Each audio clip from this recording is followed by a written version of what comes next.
কি আপনারা এই কমিটমেন্টটা দেন নাই? আমি বলি এটা 90 এর যেভাবে 90 সময় তো আপনারা এই কমিটমেন্ট আমি একটু বলতেছি এটা তো আপনারা প্রতারণা করছেন আমি একটু আপনাদের উপরে কেন বারবার এটা যারা এটা হলো কিছু মুখরোচক কথা আজকে অর্থাৎ এনসিপি বলতে চাচ্ছে তারা যেটা চিন্তা করে সেইটাই মনে জন আকাঙ্ক্ষার প্রতিফলন। তাহলে মানে প্রশ্ন দাঁড়াচ্ছে যে এই বাজেট কাঠামোর মধ্যে বিএনপির ঘোষিত 31 দফা কিভাবে বাস্তবায়ন হচ্ছে?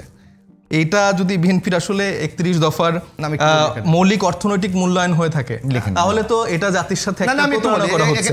এখানে সাইদ মুস্তাফিজ এখন না আমি একটু বলে আমি শেষ করব না সাইদ না এটা জাতিকে আপনি ডিমান্ড করেন কারণ আমাকে কেয়ারটেকার গভর্নমেন্ট এখানে সাইদ মুস্তাফিজ মনে আমরা মানে ইউটিউবিয়ার যুগে আছে ভাই আওয়ামী লীগের আমলে শেখ হাসিনা এরকম চটকদার কথাই বলেছে। শেখ হাসিনার মতো তো আমরা যে পরিমাণ বাজেট দেখানো হয়েছে যে পরিমাণ উন্নয়ন তারা দেখেছে দেশের যে অর্থনৈতিক কি অবস্থা এবং দেশের ভিতর যে ফাঁকা অবস্থা সেটা আমরা তো করে দেখিয়েছি।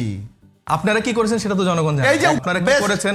আপনারা দুইবার তিনবার ক্ষমতায় এসেছেন, দুইবার তিনবার ক্ষমতায় এসে কোনো কাজ আপনারা করবেন না?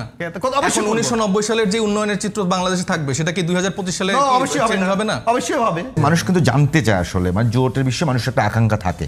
আর আমরা সাংবাদিকরা প্রশ্ন করে থাকি যে সামনের নির্বাচনে এনসিপি আসলে জোট করলে আসলে কাদের সঙ্গে জোট করতে পারে? আমি তো বললাম যে মধ্যমপন্থী যে রাজনৈতিক দলগুলো আছে মানে তাদের সাথে জামাত কি মধ্যমপন্থী? সেটা তো আপনারা ভালো বলতে পারবেন না আপনাদের বিবেচনায়।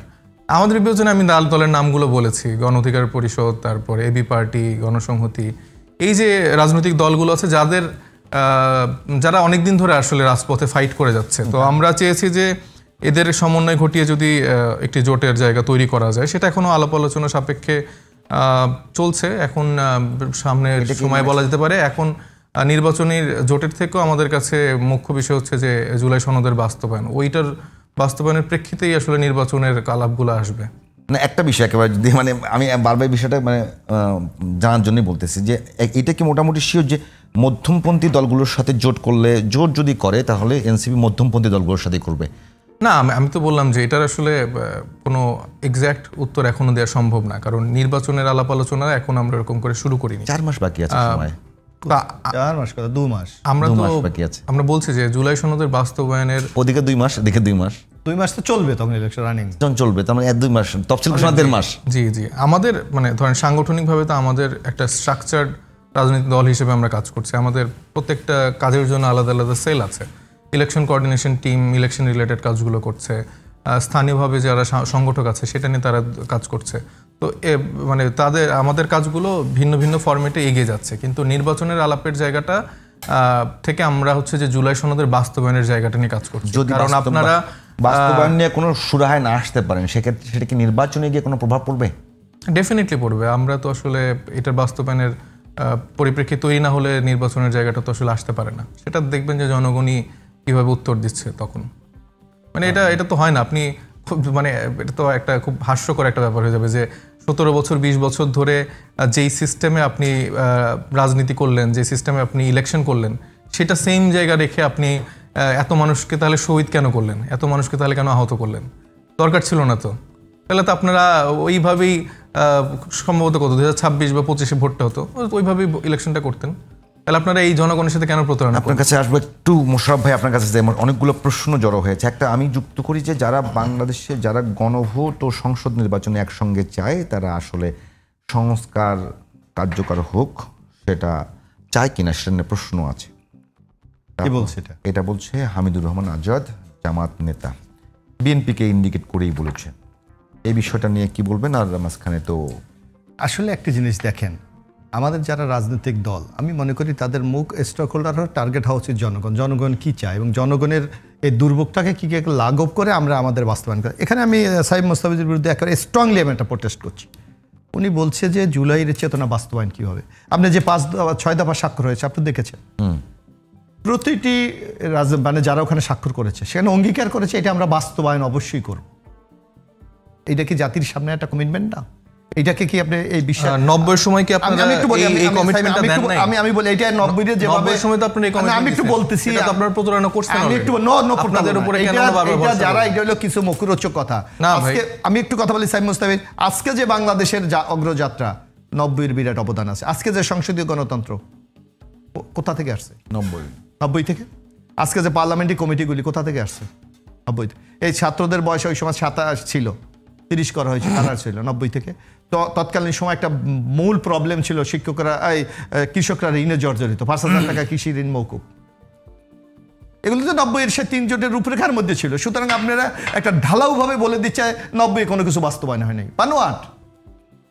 হ্যাঁ, 90 যখন এই বিএনপি তখন ক্ষমতায় এসেছিল, যখন 3 জোটের রূপরেখা বাস্তবায়নের পথে বিএনপি, তখন আপনার নিশ্চয়ই মনে আছে কেয়ারটেকার গভর্নমেন্টকে আন্দোলনের কারণে স্বৈরাচার এই যে এখন ফেসিস্ট এক হয়ে বিএনপিকে তখন কিন্তু একটা অস্থিতিশীল বাংলাদেশ তৈরি করেছিলেন। আপনাকে সেই প্রেক্ষাপটটা তো আপনাকে বিচার করতে হবে, সেই প্রেক্ষাপটটাও বিচার করতে হবে।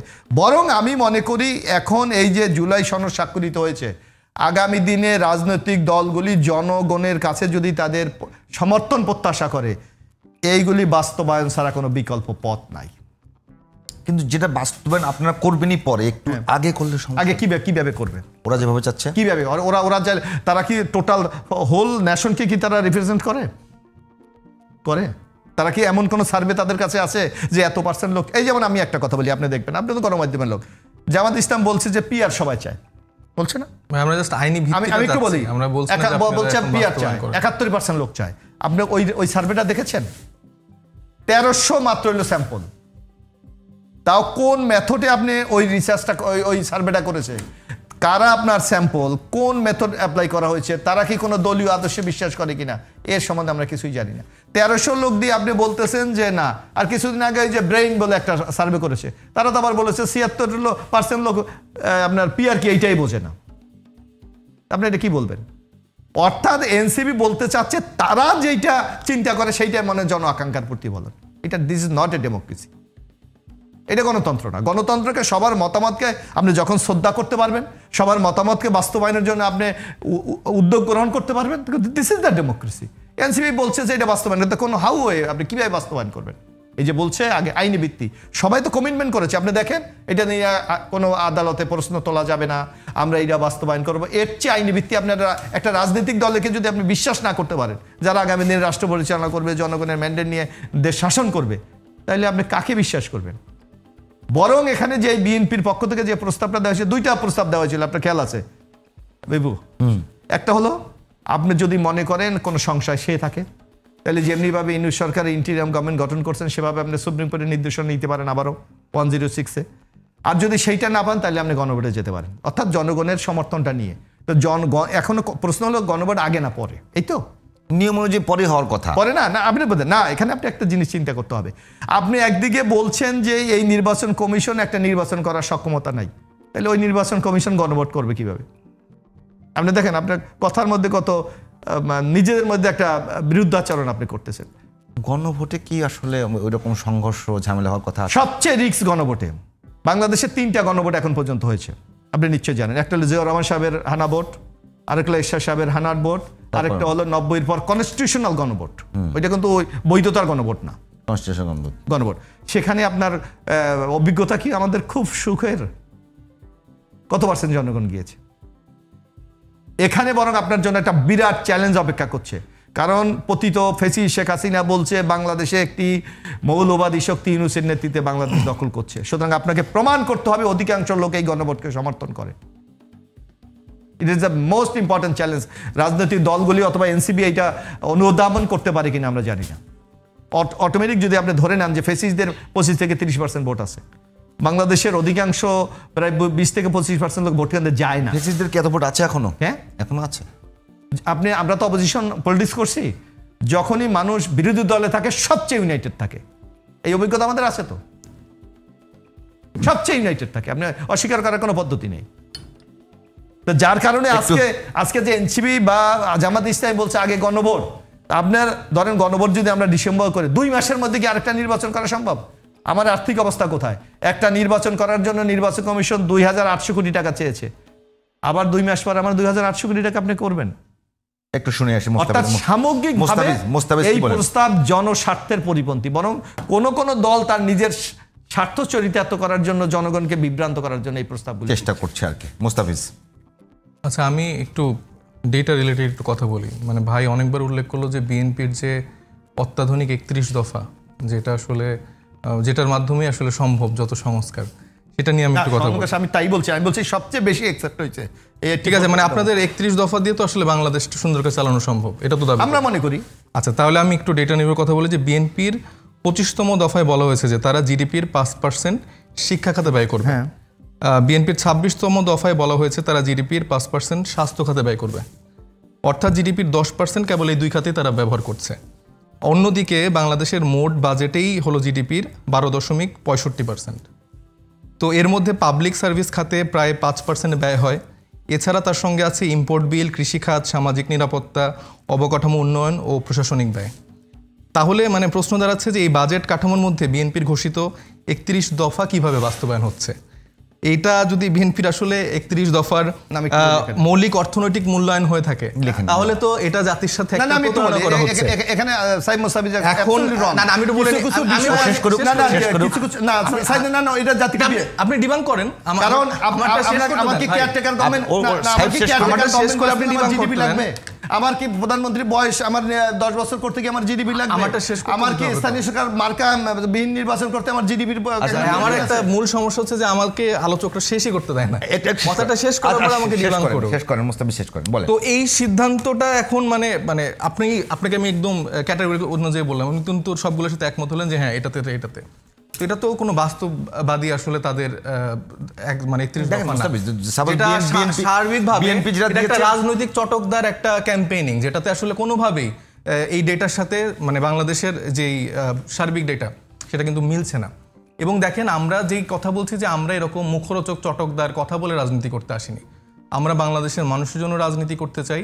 এবং আপনি জানেন যে আজকে যে এমপিওভুক্ত যে শিক্ষকরা আছেন তারা কিন্তু প্রায় 10 দিন যাবত একটি আন্দোলন করছিল। তাদের যেই বেতন, সে বেতন, বাড়ি ভাড়াটা, তারপরে তাদের মেডিকেল খাতে এবং মানে মোট 3 দফার আলোকে তারা আন্দোলনটা করছিল। এখানে কিন্তু এনসিপি ডে 1 থেকে কিন্তু তাদের সাথে যুক্ত ছিল এই আন্দোলন সাথে এবং তাদের দাবি আদায়ের জন্য। এনসিপি কিন্তু এখানে একবারও বলেনি যে আমাদেরকে ক্ষমতায় আনেন, আমাদেরকে ভোট দেন, এরপর হচ্ছে যে আপনাদের এই দাবিগুলো আমরা পূরণ করব। কিন্তু এর পাশে আমরা দেখেছি যেসব রাজনৈতিক দলগুলো আরও বড় ভূমিকা রাখতে পারতো তারা এরকম কথাই বলেছে যে হ্যাঁ এখন এটা থাকুক, আমাদেরকে ভোট দেন, আমরা ক্ষমতায় আসলে আপনাদের এই সব দাবি পূরণ করে ফেলবো। এনসিপি এই চটকদার রাজনীতির ক্ষেত্রে বিশ্বাস করে না। যেই কাজটা এখন সম্ভব সেটার জন্য তারা ফাইট করতে চায়। আমাকে এই জন্য ভোট দিতে হবে না, আপনার যে নাগরিক অধিকার সেটা আপনি এখন যদি পেতে পারেন আমাকে ভোট দিয়ে কেন পাবেন? আর এনসিপি এই রাজনীতিটা করতে চায় না যে আমরা ধরেন ক্ষমতায় এসেটা করব। আপনার যে নাগরিক অধিকার, আমরা বারবার বলছি যে আমরা সভ্যতা ভিত্তিক একটি রাষ্ট্র গঠন করতে চাই, যেটা আপনাদের অধিকার, ন্যায্য অধিকারটা সেটা আপনারা বুঝে নিয়ে আপনারা বাংলাদেশ বিনির্মাণে হচ্ছে যে কাজ করবেন। আমরা এই ওয়েলফেয়ার রাজনীতি বা মিথ্যা বুলি বা মিথ্যা আশ্বাসের রাজনীতি করতে চাই না যে আপনাকে একটা গাড়ি কিনে দিব, আপনার ফ্রিজ কিনে দিব, আপনাদের এটা করে দিব। আপনাদের যে অধিকার সেটা আপনারা নিজেরা অধিকারটা পেয়ে আপনারা বাংলাদেশের জন্য কাজ করবেন। এটা আমি দেয়ার কে? আমি আপনাদের সর্বোচ্চ জনপ্রতিনিধি হিসেবে সংসদে আপনাদের জন্য সর্বোচ্চ সেই দাবিটা আদায়ের জন্য কাজ করতে পারি, কিন্তু আমি এখানে দেয়ার আপনাদের কেউ না।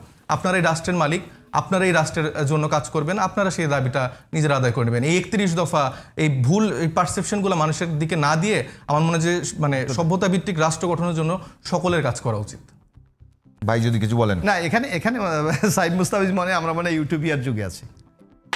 আজকে রাজনৈতিক দলগুলি যে কমিটমেন্ট করে সেটা বাস্তবায়নের মাধ্যমে জনকল্যাণটা সাধিত হয়। আজকে আমি একটু বলি, এই যে উনি বলছে সম্ভব না, বিএনপি এগুলি ফাঁকা বলি দেয়। এই যে আপনার ইচ্ছা নিচ্ছে, আপনার তখন ছাত্র কিনা আমি জানি না, যখন 91 সালে বিএনপি ক্ষমতা এসেছিল ব্যাট পরিবর্তন করেছিলেন, আওয়ামী লীগ তখন হরতাল পর্যন্ত ডেকেছিলেন।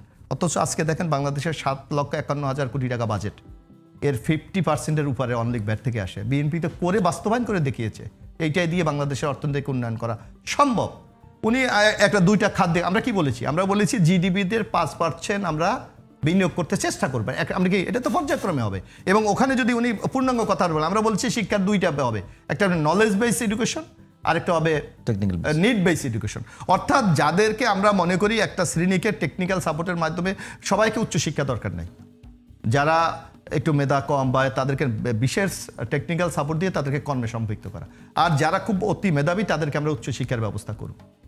এবং এগুলি যে বাস্তবায়ন করা সম্ভব আমরা করেই দেখেছি। ব্যাট দিয়ে বলেন, তারপর এই যে সংসদীয় গণতন্ত্র বলেন, বহুদলীয় গণতন্ত্র। একদম শেষ দিকে আমরা যেহেতু চলে এসেছি,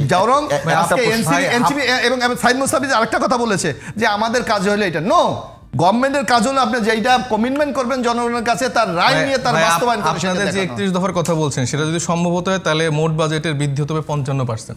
হতে পারে, এটা অসুবিধা কি? সেটা কি আপনারা বলতে পারছেন হবে? হবে, আমরা তো বলেছি 1 বছরে 18 লক্ষ ভাই, এক কোটি আওয়ামী লীগের চাকরি আমলে দেবো। শেখ হাসিনা এরকম চটকদার কথাই বলেছে। শেখ হাসিনার মতো তো আমরা যেই পরিমাণ বাজেট দেখানো হয়েছে, যে পরিমাণ উন্নয়ন তারা দেখেছে, দেশের যে অর্থনৈতিক কি অবস্থা তো এবং করে দেখিয়েছি। দেশের ভিতর যে ফাঁকা অবস্থা সেটা তো আমরা তো আপনারা করে জানেন। দেখিয়েছি।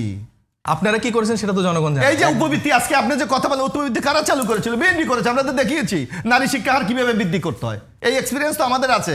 যদি আপনারা মনে করেন যে এইটা আপনাদের সংকট হয় বিএনপির সাফল্য থেকে, আপনারা দেখে শেখেন।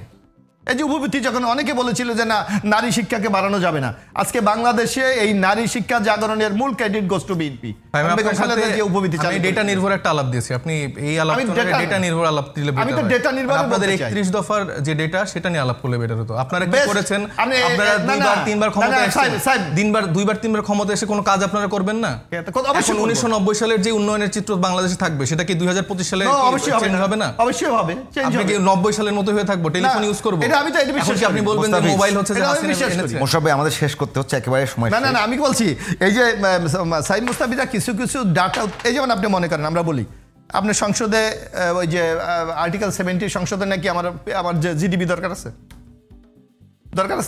আপনি আফার হাউস করতে কি আমার জিডিপি দরকার আছে? আমার স্থানীয় সরকারে আমি মার্কা বাদ দিতে আমার জিডিপি দরকার আছে? মোশাররফ ভাই, একেবারে সময় শেষ করতে হচ্ছে। ধন্যবাদ এবিএম মোশাররফ হোসেন, ধন্যবাদ এস এম সাইদ মোস্তাফিজ।